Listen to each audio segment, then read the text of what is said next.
Baik, berkenaan dengan pilih bomba tuan-tuan. Tak habis lagi cerita pilih bomba ni. Semalam cerita pilih bomba. Kan? Hari ni kita sambung lagi sikit cerita pilih bomba. Guna pilih bomba tanpa kebenaran, ahli parlimen disuruh minta maaf. Guna pilih bomba, ahli parlimen disuruh minta maaf, kata menteri. Ngah Koming menyeru seorang ahli parlimen meminta maaf menggunakan pilih bomba tanpa kebenaran di Kelantan. Menteri Pembangunan itu berkata kerana tiada permohonan diterima dari pihak bomba negeri. Ini hari ini punya berita.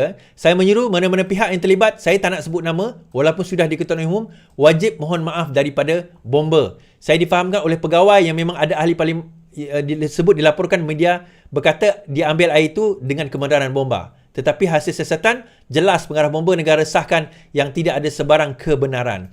Dan untuk makluman tuan-tuan dan puan-puan juga, adalah satu kesalahan undang-undang. Satu kesalahan undang-undang sekiranya menyalahgunakan kemudahan paip pilih bomba ni tuan-tuan. Kesalahan undang-undang di bawah Akta Bomba Malaysia. Saya share sahaja supaya jangan kita menyalahgunakan pilih bomba ni. Dia boleh didenda sehingga RM5,000 dan dipenjara sehingga 3 tahun penjara.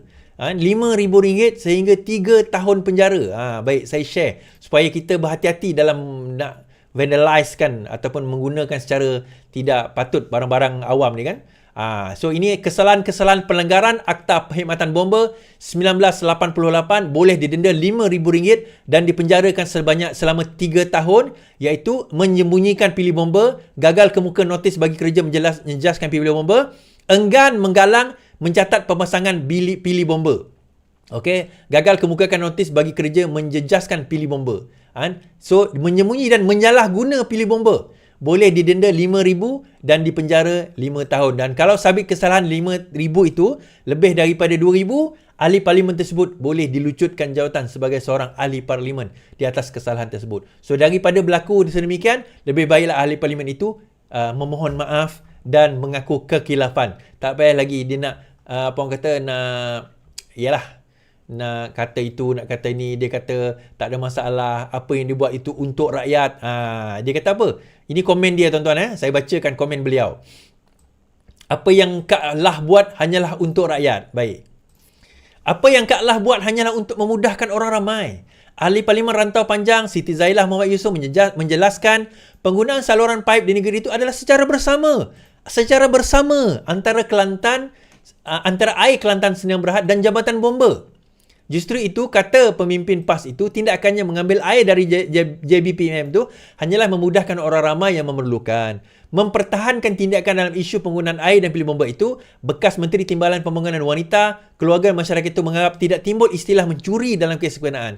Jelasnya, tindakan pasukan khidmatnya mengambil air memang dalam pengetahuan pihak bomba. Dia juga memberitahu idea untuk menggunakan dicadangkan oleh AKSB sendiri. Nah, semalam saya sudah ceritakan bahawa AKSB sendiri mengatakan bahawa mereka tidak menerima permohonan.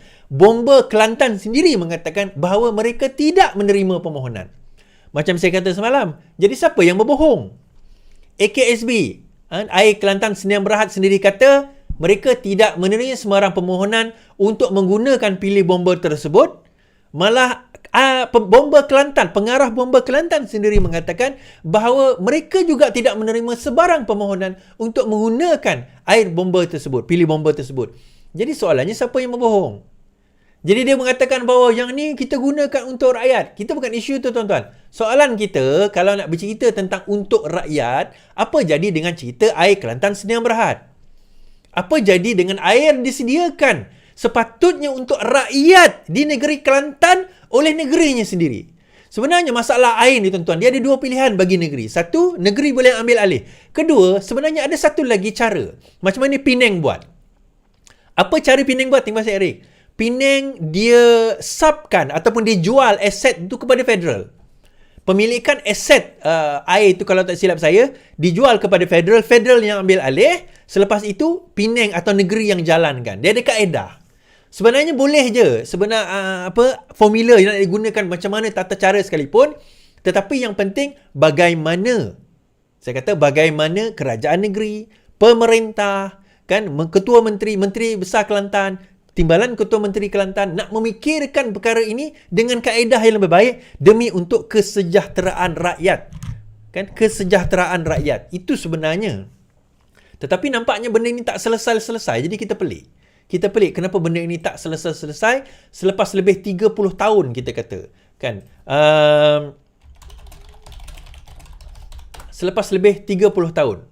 Okey, saya nak baca kenyataan Muhammad Ammar. Saya baru dapat tahu Muhammad Ammar. Okey, saya ni orang luar Kelantan. Jadi minta maaf lah saya tak berapa tahu politik Kelantan. Saya ingatkan, mati-mati selama ni saya ingatkan Nick Ammar tu adalah Ketua Menteri Besar Kelantan. Rupanya dia timbalan. Tapi kenapa dia overshadow Ketua Menteri? Menteri Besar?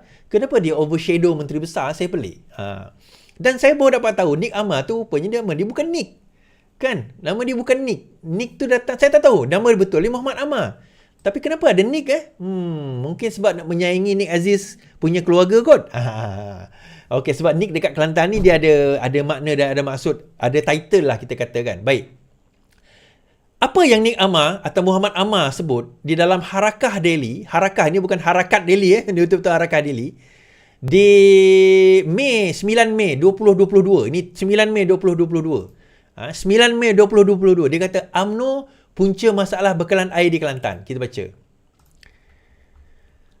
Masalah air di Kelantan perlu diketahui secara adil melalui sejarah mula ia berlaku, serta pihak yang menjadi dalang dan bersikap khianat di sebaliknya. Timbalan Menteri Besar Kelantan Datuk Muhammad Ammar Abdullah berkata, UMNO perlu sedar bahawa pihak parti itulah yang menyebabkan masalah bekalan air di Kelantan. Ini sejarah, semua berlaku masa UMNO lah. Jadi sebab itu bila UMNO nak bercakap hal air, dia kena ingat sejarah. Jangan salahkan kita saja. Bukan kita nak excuse. Kita tidak usaha. Dalam masa 30 tahun ini, macam-macam dah. 30 tahun, macam-macam. 30 tahun, tuan-tuan. Tak minat nak dengar, tak apa.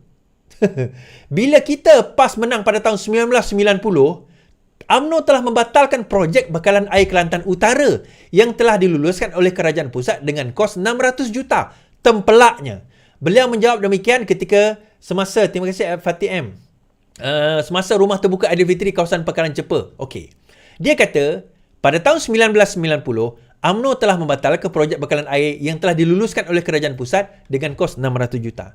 Berita ini disebut pada Mei 2020 pada ketika dan saat itu PAS sedang memerintah.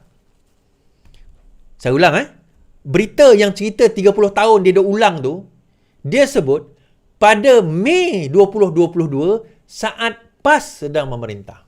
Soalan saya, baiklah, UMNO punya pasal 30 tahun dulu 1990 dia batalkan. 33 bulan kau buat apa? 33 bulan engkau orang buat apa? Tak, saya selalu kata cerita 30 dia bawa cerita ni salah 30 tahun dulu. UMNO 30 tahun dulu. 30 tahun dulu punya cerita. Budak lahir tahun tu sekarang dah umur 30 tahun, 1990, budak umur udah 33 dah umur budak tu. Maksudnya kalau budak tu lahir dah beranak dah dia sekarang, mungkin anak dia dah besar dah sekarang ni.